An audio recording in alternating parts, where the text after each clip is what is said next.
बिस्मिल्लाहिर्रहमानिर्रहीम अस्सलाम वालेकुम to all of you and welcome back to my YouTube channel. मेरा आज का जो वीडियो बनाने का पर्पज़ ये है कि मुझे कल एक कमेंट रिसीव हुआ जिसमें इस्लामिक हिस्ट्री से रिगार्डिंग रिकमेंडेड बुक्स का पूछा गया था, वो मैंने अपने शॉर्ट में बता दी है। और मैंने इस चीज़ की बहुत ज़्यादा ज़रूरत महसूस की कि इस्लामिक हिस्ट्री एक लो स्कोरिंग सब्जेक्ट है, तो इसको कैसे हाई स्कोरिंग बनाया जा सकता है। सबसे पहली बात तो ये है कि आपने इसमें बहुत ज़्यादा मेहनत करनी है, क्योंकि ये एक लो स्कोरिंग सब्जेक्ट है और इसको हाई स्कोरिंग आप बना सकते हैं, कोई इतनी मुश्किल चीज़ नहीं है। आपने इसको सबसे पहले तो सारे के सारे सिलेबस को करना है, ताकि आप इसमें हाईएस्ट मार्क्स ले सकें, 70 प्लस मार्क्स ले सकें। वो आप कैसे ले सकते हैं? वो अगर आप इस्लामिक स्टडीज़ को भी अच्छे से लेके चलेंगे, तो आप इन दोनों के इंटीग्रेशन, इन दोनों की स्टडीज़ एक साथ करके आप हाईएस्ट मार्क गेन कर सकते हैं इन इस्लामिक हिस्ट्री एंड कल्चर। तो आपने सबसे पहले क्या करना है, आपने मैप्स लाज़मी बनाने हैं। अब मैप्स कैसे बनाते हैं आईएएस के पेपर में या इस्लामिक हिस्ट्री के पेपर में, अगर आपको नहीं पता तो आप कमेंट करें, मैं आपको अपना पेपर दिखाऊँगी जिसमें मैंने मैप्स बनाए हुए हैं और 14 प्लस मार्क्स मैंने एक क्वेश्चन में गेन किए हुए। देन आपने आईएएस के रेफरेंसेस देने हैं। आईएएस के रेफरेंसेस मीन्स आपने जो आयात इसमें की हैं इस्लामिक स्टडीज़ में एज़ अ कंपल्सरी, आपने इधर इस्लामिक हिस्ट्री में भी उनको ऑप्शनल्स डालना है। अब वो हम लोग कैसे डाल सकते हैं? जो कि इस्लामिक हिस्ट्री के स्टूडेंट्स होंगे, एस्पिरेंट्स होंगे, वो आईएएस को इंग्लिश में ऑप्ट करें, ताकि उनके लिए इस्लामिक हिस्ट्री में भी आसानी पैदा हो। उसके बाद ये है कि जब आप इंग्लिश में करेंगे, तो जो वर्सेस होंगी, जो भी कुरानी आयात होंगी, आप उनके ट्रांसलेशन इंग्लिश में लर्न कर रहे होंगे इन आईएएस, तो फिर आप इस्लामिक हिस्ट्री में भी उनको कोट कर सकते हैं। देन आपने क्रिटिकल एनालिसिस लाज़मी देना है इस्लामिक हिस्ट्री एंड कल्चर में, क्योंकि क्रिटिकल एनालिसिस आपके मार्क्स को हाई तक लेकर जाएगा। आप क्रिटिकल एनालिसिस देंगे तो एग्ज़ामिनर को पता चलेगा कि इस बंदे ने अच्छी मेहनत की हुई है और इसने सिर्फ़ रटी-रटाई चीज़ों को नहीं लेकर चल रहा है, ये अपनी मेहनत से भी काम कर रहा है। फिर अब क्रिटिकल एनालिसिस के बाद क्या चीज़ जो आपको हाईएस्ट मार्क्स दे सकती है इस्लामिक हिस्ट्री जैसे लो स्कोरिंग सब्जेक्ट में, आपने फिलॉसफिकल जो थ्योरीज़ हैं मुस्लिम फिलॉसफर्स की, जैसे अल्लामा इकबाल की बहुत सारी फिलॉसफीज़ हैं जो कि इस्लामिक हिस्ट्री के पॉइंट ऑफ व्यू से बहुत बेस्ट हैं और वो ईज़ी भी हैं। वो हम लोग डेली रूटीन में हमें पता है, हमें पहले से ही पता है, सीएसएस एस्पायरेंट और पीएमएस एस्पायरेंट बनने से पहले ही हमें वो फिलॉसफीज़ पढ़ता है, तो हम उनका बड़े अच्छे तरीके से जो है इस्तेमाल कर सकते हैं अपने इस्लामिक हिस्ट्री के पेपर में। देन इब्ने खुल्दून है और बहुत सारे इस्लामिक जो हैं वो फिलॉसफर्स हैं जिनका आप रेफ़रेंस दे सकते हैं। अब आपने बहुत ज़्यादा इसी थ्योरी पे नहीं काम कर देना, आपने हाफ़ पेज तक आपने कोट करना है थ्योरी को और बस अप्लाई कर देना है। जी, नेक्स्ट चीज़ आ गई टेबल्स बनाने हैं आपने, ये मैं आपको हर पेपर के लिए सजेस्ट करूँगी, सिर्फ़ इस्लामिक हिस्ट्री नहीं। आप बाकी सारे सब्जेक्ट्स में भी टेबल्स बनाएँ, फ्लो चार्ट्स बनाएँ, ग्राफ बनाएँ, जहाँ आपको जो-जो चीज़ अच्छी लग रही है उसको बनाएँ, जो-जो आपको आता है। उसके बाद फिर आपने करना ये है कि आपने पाकिस्तान कॉन्स्टिट्यूशन को भी आपने यूटिलाइज़ करना है इस्लामिक हिस्ट्री एंड कल्चर के पेपर में, क्योंकि पाकिस्तान भी एक इस्लामिक कंट्री है।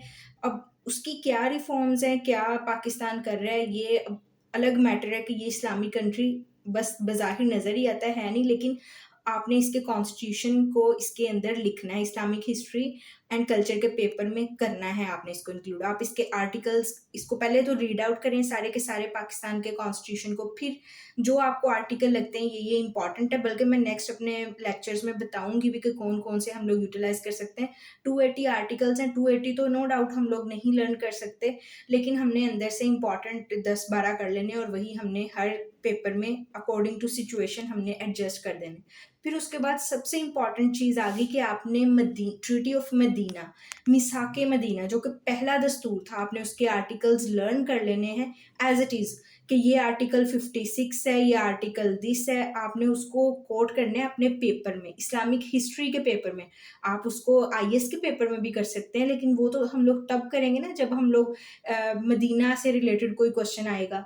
लेकिन आपने इस्लामिक हिस्ट्री में, क्योंकि कभी आपके पास उमैयद डायनेस्टी आ गई, कभी आपके पास कोई डायनेस्टी से रिगार्डिंग क्वेश्चन आएगा, क्योंकि मैंने पेपर्स का एनालिसिस किया है इस्लामिक हिस्ट्री के, तो इस मैं उस पॉइंट ऑफ व्यू से आपको बता रही हूँ।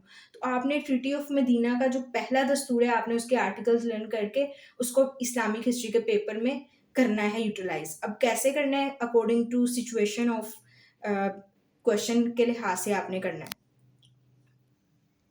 अब इसके एक मैंने सारा मेथड बता दिया कि आपने क्वेश्चंस को किस तरह कॉम्प्रिहेंसिव वे में लेके चलना है। बाकी इसके पार्ट्स वही रहेंगे, आपने इंट्रोडक्शन फर्स्ट ऑफ ऑल लिखना है और वो आपका कॉम्प्रिहेंसिव होना चाहिए। आपने सारे के सारे क्वेश्चन की जो डिटेल है उसको एक पेज पे समराइज़ और शॉर्ट करके आपने इंट्रोडक्शन कर देना है, और उसमें आप कोई रेफ़रेंस दें किसी अच्छी-सी बुक्स का जो आपने पढ़ी हों। आप स्टार्ट में 1 भी रेफ़रेंस दे सकते हैं, बाकी आप एक क्वेश्चन में 3 से 4 रेफ़रेंस दे सकते हैं, लेकिन 3 रेफ़रेंस गुड है, मोर देन इनफ है। आप 3 बुक्स के रेफ़रेंस दे सकते हैं। देन आपने जी लिखना है जो भी डिटेल होगी आपके क्वेश्चन की इंट्रोडक्शन के बाद, आपने ज़्यादा से ज़्यादा हेडिंग्स के थ्रू अपनी सारी की सारी नैरेटिव, अपना आर्गुमेंटेशन एग्ज़ामिनर तक पहुँचा देना है। आपने सारा का सारा पेपर चेकर को आसानी प्रोवाइड करनी है ताकि वो आपके लिए आसानी पैदा करे, आपको ज़्यादा से ज़्यादा अच्छे मार्क्स दे के।